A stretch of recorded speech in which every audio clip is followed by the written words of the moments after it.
trade talks with Washington have stalled. The deadlock is over energy. The US wants China to stop buying oil from Iran and Russia, but Beijing has refused to comply. Chinese have completely grind the imports to a halt in August. We expect also very low imports of US crude oil into China next month. Imagine waking up to discover that the biggest buyer of your oil has disappeared, without warning. No public announcement, no dramatic showdown, just a quiet, sudden halt in orders that once kept your ports humming with activity. That's exactly what happened to the United States in 2025, and the ripple effects rocked the global energy landscape. It was a turning point few in Washington had anticipated. This is the story of how America's once thriving oil trade with China came undone, and the surprising moves that followed. There's a twist coming, one we'll hint at now and reveal in full later. By late summer, US crude exports to China had plummeted so drastically that they were nearly non-existent. As we follow the events that unfolded, you'll see how a subtle shift in policy triggered a domino effect, upending American energy ambitions and redrawing lines of global influence in ways no one expected. Before we dive in, don't forget to like this video. It helps us out with the YouTube algorithm. For years, it looked like a win-win relationship. The US had oil to sell, and China had an endless appetite for it. To understand the scale of the shock, we need to look back at how deeply intertwined these two energy giants had become. When the US lifted its crude oil export ban in 2015, China, always hungry for energy, quickly rose to become one of America's top customers. By the late 2010s, hundreds of thousands of barrels of American crude were shipped to China daily. Energy companies poured billions into infrastructure, pipelines, export terminals, port expansions, betting big on the future of this trans-Pacific trade. There were some rough patches, of course. In 2018, during a wave of tariff battles, China briefly cut back on US oil purchases, but things normalized after a trade truce. By the early 2020s, Chinese demand for American oil had rebounded, and Gulf Coast facilities were running full throttle to meet it.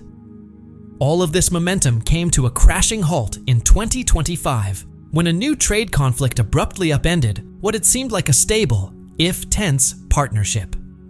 Quick reminder, if you're enjoying this breakdown, hit that subscribe button. It really helps the channel grow. The spark? A single, quiet policy change. In February 2025, Beijing imposed a 10% tariff on US crude oil. On paper, it seemed minor, not a deal breaker. But for China's cost-sensitive refiners, it was enough to tip the scales. Practically overnight, American crude became too expensive and politically risky to buy. There was no dramatic announcement, no harsh rhetoric. Chinese buyers just disappeared. Regular orders were canceled or simply left unfilled. Within months, daily US oil exports to China fell from around 160,000 barrels to almost zero. Even discounted shipments couldn't draw Chinese interest. No angry speeches, no embargo, just a quiet strategy. And it worked. Tankers that once sailed regularly to China were now stuck at port. Terminals that had been bustling stood eerily still. What happened wasn't sabotage, it was calculated silence. The fallout was immediate. In Texas, export terminals built with China in mind were suddenly half empty. Pipelines designed to serve booming Asian demand slowed to a trickle. Some were pumping crude with nowhere to send it. Yet, as this crisis unfolded, the 47th president acted as if nothing was wrong. He took to social media to rant about tariffs and trade, as though reliving the battles of 2018. He even picked fights with Canada over lumber, and launched into bizarre tirades against wind turbines, blaming them for bird deaths. Publicly, he framed it all as strategic leverage. But to the rest of the world, it looked more like a misread of the moment. While America's self-proclaimed master negotiator focused on old fights, the reality had changed. The world's largest oil buyer had simply walked away. And Washington didn't see it coming. In Beijing's import records, the US was no longer a key partner. It was barely a footnote, and China wasn't acting alone. Even America's closest neighbors were quietly preparing for a future without US dominance. Mexico and Canada began working together on a bold plan, a new northern trade corridor worth billions. This alternative route would connect the Pacific and Atlantic coasts of both countries, cutting out American ports entirely. Instead of relying on the US as a trade hub, Canada and Mexico would ship directly to Europe and Asia. Over $120 billion in trade could be rerouted, effectively bypassing the US. This wasn't just a bold move, it was a safety net. For Mexico, it was protection after years of unpredictable tariffs on everything from steel to tomatoes. For Canada, it was a way to shield its economy from future US trade disruptions. The goal was clear: keep trade flowing, just not through American soil. Fuel, electronics, produce, machinery. Almost everything would have new pathways to global markets without passing through the United States. By the end of 2025, Mexico City and Ottawa were expected to finalize the corridor deal, with parts of it becoming operational within a few years. This wasn't a knee-jerk reaction. It was a long-term response to years of trade uncertainty and tariff roulette. The message was unmistakable. Once the vital link in North American trade, the United States now found itself on the sidelines. Its closest allies were forging new paths, quietly planning a future that didn't rely on the US as the middleman. You didn't need a map to see it. Longtime partners were joining forces to sidestep the unpredictable giant next door. The president's barrage of tariffs and threats had pushed even loyal allies to look elsewhere. What had once been America's strength, its central position in global trade, was slipping away. And this time, it wasn't taken by force. It was surrendered through neglect, noise, and a failure to read the room. Notably, no one slammed the door on the US. They simply stopped knocking. It wasn't a dramatic break, but the consequences were very real. With fewer ships arriving at American ports, jobs at the docks began to dry up, and the steady stream of trade revenue began to shrink. Early projections suggested the US stood to lose hundreds of billions of dollars in commerce over the coming years as global freight and business routes started to shift away, north to Canada and south to Mexico. But this wasn't just about port fees or lost cargo. It signaled something far more serious: a loss of trust. The belief that the United States was a dependable partner was beginning to unravel. And the president? He wasn't shoved aside. He was simply left behind, still shouting about winning into a room that had already emptied out. So, what did China do in the wake of its quiet exit from American oil? It pivoted fast. Within months, Beijing locked in long-term supply agreements with other major oil producers: Russia, Saudi Arabia, the UAE, and Iran. These weren't small side deals. They were massive, multi-year contracts at competitive prices, enough to keep Chinese refineries well supplied and operating smoothly. And perhaps most importantly, not a single drop of this oil was priced in US dollars. Most of these deals were settled in China's own currency, the yuan, or through direct commodity exchanges. For countries like Russia and Iran, this shift was more than convenient. It was strategic. It allowed them to sidestep the reach of US banking sanctions and reduce their dependence on the American financial system. While it might sound like a minor technical change, it was anything but. This move struck at the very core of America's financial influence. For decades, global oil trade had been dominated by the petrodollar system, which ensured that oil was priced and paid for in US dollars. That arrangement created consistent demand for the dollar worldwide and gave Washington enormous power over global transactions. Now, that foundation was beginning to crack. For producers like Moscow and Riyadh, this shift wasn't just about dollars and cents. It was about regaining market share and influence. Each new contract didn't just sell more oil. It deepened China's ties with alternative suppliers and made it harder for the US to reclaim any future role in the market. Meanwhile, back in Washington, the official response was one of distraction and denial.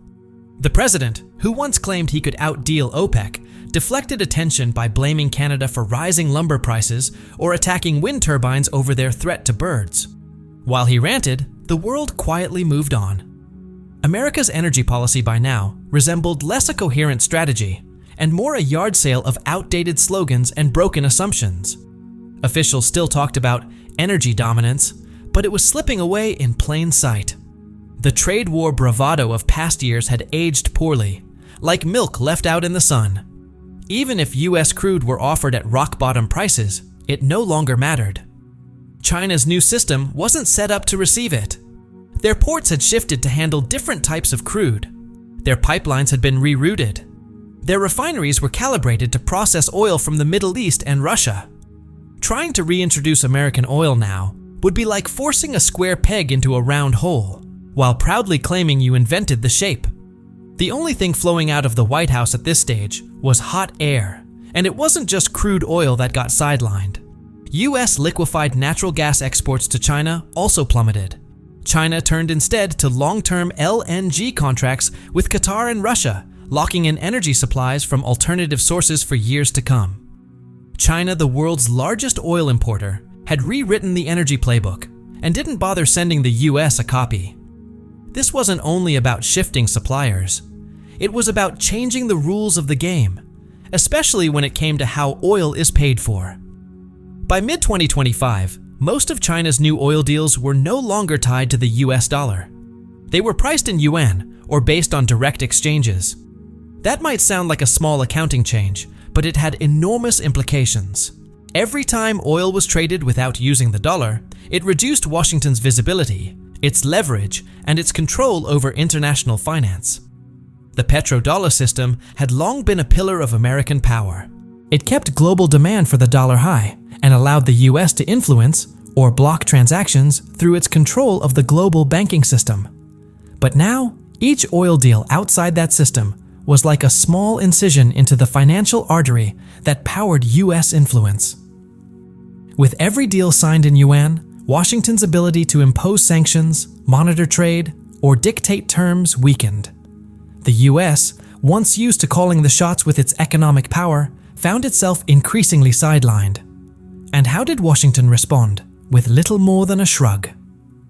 At a rally in the Midwest, the president dismissed China's currency as funny money, drawing laughter from the crowd, but offering no meaningful strategy to push back on the trend.